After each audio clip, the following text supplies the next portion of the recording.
ಬುದ್ಧಿವಂತ ಮನುಷ್ಯ, ಉಳಿದ ಪ್ರಾಣಿಗಳ ಬಿಡಿ, ಮನುಷ್ಯ ಬುದ್ಧಿವಂತ. ಏನು ತಿನ್ನಬೇಕು, ಏನು ತಿನ್ನಬಾರದು, ಏನು ಕುಡಿಬೇಕು, ಏನು ಕುಡಿಬಾರದು, ಇಷ್ಟು ಗೊತ್ತಾಗಬಾರದೆ.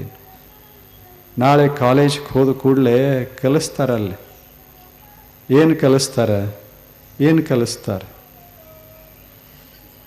ಕಲಿಸ್ತಾರೆ? ಯಾವುದು ಕಲಿಬಾರ್ದೋ ಅದನ್ನೇ ಕಲಿಸ್ತಾರಲ್ಲೇ. ಹೋಗಿ ಗೆಳೆಯರೆಲ್ಲ ಕೂಡ್ಕೊಂಡು ಹೋಗಿ ಅಲ್ಲಿ ಕೂತು ಒಂದು ಇದು ಮಾಡ್ತಾರೆ, ಇಲ್ಲ ಒಂದು ಮೇಜವಾನಿ ಮಾಡ್ತಾರೆ, ರಾತ್ರಿ ನೈಟ್ ಡಿನ್ನರ್ ಪಾರ್ಟಿ ಮಾಡ್ತಾರೆ. ಅಲ್ಲಿ ಕೂತ್ಕೊಂಡು ಹಗಲು ಕುಡಿಯೋದಿಲ್ಲ ಅವರು, ರಾತ್ರಿ ಕುಡಿಯೋದು ಬೇರೆ. ಅದರಾಗ ಒಬ್ಬ ವಿದ್ಯಾರ್ಥಿ ಸಿಕ್ಕ ಹಾಕ್ಕೊಂಡ ಅಂದರೆ ಅವನ ಜೀವನದ ತುಂಬ ಅದು ಪ್ರವೇಶ ಆಗಿಬಿಡ್ತದೆ.